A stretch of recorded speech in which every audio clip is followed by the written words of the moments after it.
this is the one opportunity we've got to really hone in on some of those issues that we've danced around a little bit. The council itself has a long history in this space. Began, well, pretty much since the council had been founded, but really ramped up in around 2008, 2009 with our Energy, Security, Innovation, and Sustainability Initiative. We had a multi-year partnership with the Department of Energy, which transcended multiple administrations. And then just most recently, as we were just talking about up here, we concluded our Energy and Manufacturing Competitiveness Partnership, released the report Accelerate, the report Secure that we just were discussing a couple panels ago. Energy is everything was the mantra of what we talked about when we released that first effort back in 2008-9. But it was really a discussion around energy security. And when somebody, I remember even from some of those conversations around the boardroom, at the table, somebody would say, well, why don't we talk about energy independence instead of security? And typically the answer would be because that just doesn't seem feasible. Mm-hmm. You know, that's not a viable goal. We don't want to have people kind of look at us and say, well, you're pie in the sky thinking. Mm-hmm. But now here we are 10 years later or so, mm-hmm. and it's on the table. It's on the table. Suddenly we've gone from scarcity, concerns about bad actors controlling our access to energy, to having incredibly robust oil and gas production capability, but also the renewables have continued to ramp up mm-hmm. throughout. So I'm excited to have the conversation about some of these issues. I've got two fantastic panelists with me right now, Martin Keller and Robert Johnson. And as I said, hopefully we'll be joined by Chad Holliday of Royal Dutch Shell in a few moments. But Martin, why don't I just kick it off to you to start? As this transformation has occurred, that's obviously going to impact the research agenda, the national labs. Be curious just sort of some your general thoughts as to what that impact has been and where you see that going. So, look, I think we're living in a very, very exciting time. You mentioned this, that suddenly going from having scarcity to a supply of energy in all different forms. I think we're seeing this trend continue, but also let me say that when people sometimes think, we have grid parity on solar or wind, so we are done with the technology development, I think it's far from the truth. We will see a lot of very cool developments coming in the next generation of solar panels. Wind is predicted to go down by another 30%, was a study from Berkeley. So we're seeing huge decreases in cost from batteries. We're also seeing a tremendous synergy now developing between renewables and natural gas. So we see this continuing. And when you look at this, where it's all going, and this is, again, when you see what keeps me up at night, it is that we will need more and more of the research of the systems integration. We're seeing this not only what's happening in our houses, that their houses will completely change, customers change. We're all hearing this from people starting to trade electricity. So it is so much disruption right now in this area, and that what we've heard earlier actually from Shell, so this is again now suddenly we're transportation and the energy demand, or how we're managing energy between transportation and the building sites might collide together because through the electrification of our transportation system, suddenly our houses will be more and might be even becoming gas stations, so for electricity. So this means that all this business models are changing. So the car manufacturers debating how we're dealing with this, the utilities talking about this, oil and gas companies talking about this. So it's a very exciting time, but also a little bit scary because honestly, we don't know where all this is going.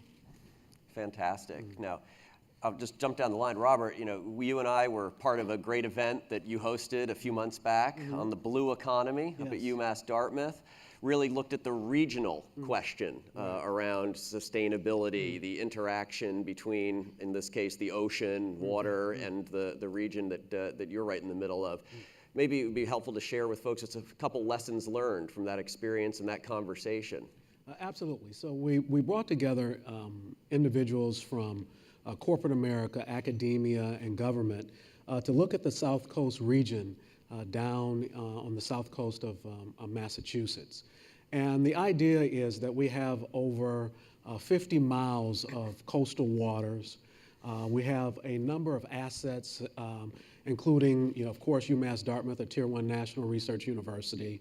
We have the Department of the Navy, Lockheed Martin, and a host of other companies and organizations that were kind of doing one-offs to fulfill their business plan.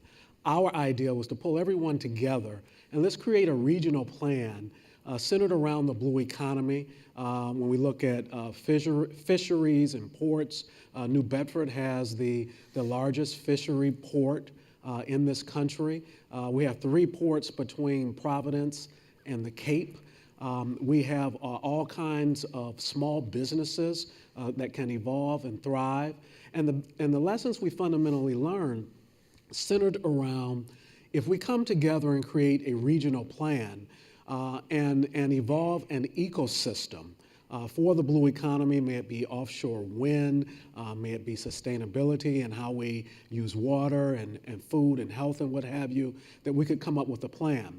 One of the outcomes of that is that as a result of industry, government, and academia coming together, we were able to get a grant from EDA as a planning grant for the region.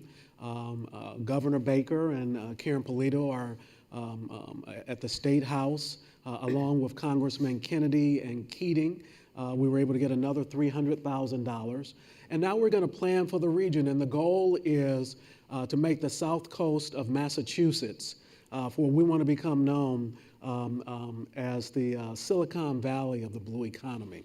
And so we're going to create the regional plan, and having those champions, champions in government, academia, and corporate America were really key to pulling this together. So speaking of corporate America, Chad, thank you for joining us. I understand you were on CNBC, and the stock market is up several hundred points, so thank you for whatever you said. Oh my. And hopefully Shell stock. That's right. So Chad, the part of the title of this session is sustainable production. When you hear that term, from Shell's perspective, what does that mean to you as far as how that might impact their business and their priorities? So 2 things come to mind with that question. First is how we conduct ourselves. What we call our core values: honesty, integrity, respect for people. How do we make sure our contractors conduct themselves? How make sure that there's good living conditions?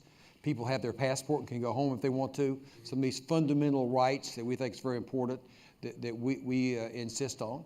And then second, there is a major issue in the world called global warming that's creating a change in the climate. That science is settled. There's always going to be details about it, but it's settled. And if we act now, as we talked earlier today, in the next 3 decades or so, we're going to be able to keep the worst impacts of that down to a manageable level. If we don't act fast enough, we can't. So that's very critical to us. And we've determined to find a way that we can thrive in that very difficult time, because you don't know how fast it'll really move. So we've committed to keep up with whatever the world does, we're going to keep up with it. And that'll mean, by our current estimates, a 50% reduction in our carbon intensity by the middle of the century, which is a massive change. And so we got to be in very different kinds of businesses than we are today.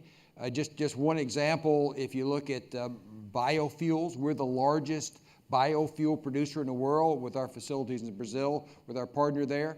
We would have to multiply that 25 times by the middle of the century to do the part we must do on climate change from that. So these are massive changes that must take place. Now, I think if there's one thing the general public doesn't understand when they think about the change, their whole world is they know it's going to change, or the energy is going to change. Maybe it will not impact them directly. And just in closing, just one test we're running. Since more people like our gasoline than anybody else, based on our surveys, and if you're not convinced, we'll talk later. But we want to see, would you like us to be your energy supplier?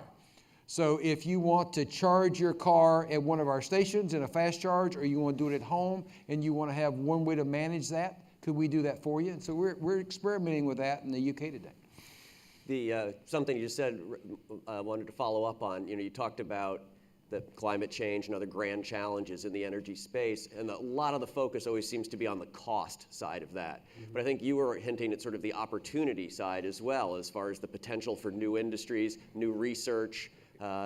Maybe talk a little bit about that as an opportunity for the United States to lead, rather than as a burden that we must bear. So, can I just follow up very quickly Absolutely, what absolutely. you said? Because look, there's falling into this where I think where you're leading. I think we will need and have to use hydrocarbons for a very long time. So now suddenly the question is, based on where are the hydrocarbons coming from, and how do we create these hydrocarbons? And look, and this is following up with your point where I think there is a tremendous potential for new research and innovation in this space. Because suddenly what you will see is that electricity might become one of the cheapest form of energy. So suddenly what is the research in using some of this electricity towards producing of carbon bonds? So I know there is, right now we have catalysts for doing this, but there is ways, I think, to improve this catalyst, make them cheaper, make them more directed.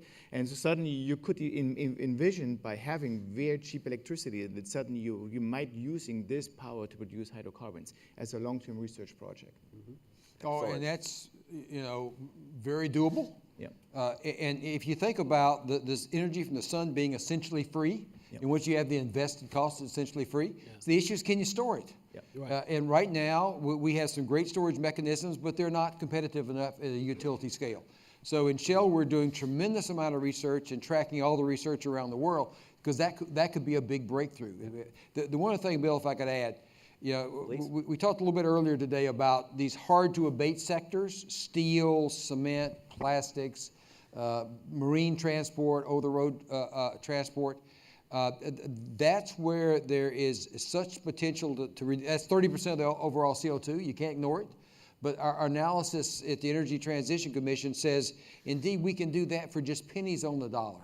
So it's not free, but it could be done today. I find in the oil and gas industry, we really like just to build something and see if it works, as opposed to think about it forever. So we built a Shell Starship.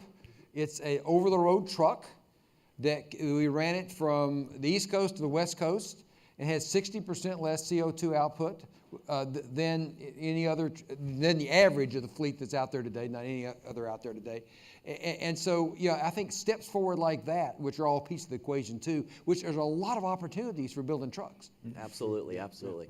We're inside of the speed round of the day here, so before we lose too much time, I want to talk a little bit about partnerships, because Robert, you brought that up with some of the people that you worked with on the blue economy. But again, I think this energy space is a tremendous opportunity for some unique partnerships between industry, government, national labs, labor, perhaps academia. Sure. Maybe just comment on some of those unique opportunities you found in that space. Yeah, so one of the things that we have done within our region with offshore wind through money and funding that was provided through Governor Charlie Baker to fund private companies to do offshore wind off of the coast of Massachusetts, undergirded by the research of the academy within the epicenter of higher education on the planet, that is the Commonwealth of Massachusetts.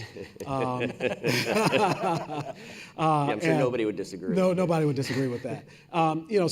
Pulling together that type of partnership is an example of the possibilities of where we can go. So there's wind energy that will be developed there. What will spin off from that are a number of small businesses. You have to have a labor force that's ready and educated and trained. So from community college to the four-year institution to research, all of that will converge, and we can create those partnerships that will spur economic development, job creation, and entrepreneurship. And just as we see these new technologies coming on board and jobs going away, there'll be a whole host of other jobs that will evolve and new industries that will be developed. When you think about my son and daughter who are 23 and 25, who will work in 5 different industries, and 3 of those industries don't exist, and they will have over 17 jobs in their careers, you know, driving electronic vehicles or whatever using Shell energy, you know. I mean, this is the exciting time that we're in, and it's going to be fun. Great. Yeah. So, look, I mean, I think public-private partnerships will be extremely important, and I want to give you a couple of examples. What we are trying to do is to work in this, how can we improve how we as a national lab work with industry? For example, one actually is with Shell. So we having this innovation incubator program, so which started under Wells Fargo Foundation. Wells Fargo put $30 million into our laboratory to work with startup companies. You develop some of this next technology, and then you deploy this in the Wells Fargo branches. Now we're doing the very similar things on energy with Shell. So we're very excited about this. We have other examples where Eaton Corporation made this decision to put a significant amount of people actually onto our campus. And the reasons they want to do this because they work into this systems integration, and they said they need this neutral ground. Is that unique, doing that? No, I think other labs doing exactly the same. I mean, Oak Ridge has the same concept in their manufacturing demonstration facilities. So, but I think we as a national lab, I think we have to do even a better job to reach out to industry, bring industry together with academia and students and postdocs, and create this infrastructure where we're helping to promote and accelerate technology development, and with this then the deployment what industry has to do. Right. Chad, thoughts on partnerships that Shell is looking to launch or doing in areas that maybe they hadn't done before because of this transformation? I think the step change, our involvement, is we're buying stakes in companies, a lot of different companies, and seeing what is the real synergy between Shell and an entrepreneurial company, and we just find out. And then if it really works, we might buy all of it. And if it doesn't work, we might sell what we bought. But I think just to go ahead and do it, not talk about it, is very important. Great. Well, thank you. Thank you to my panel. Terrific discussion. Please join me in a round of applause.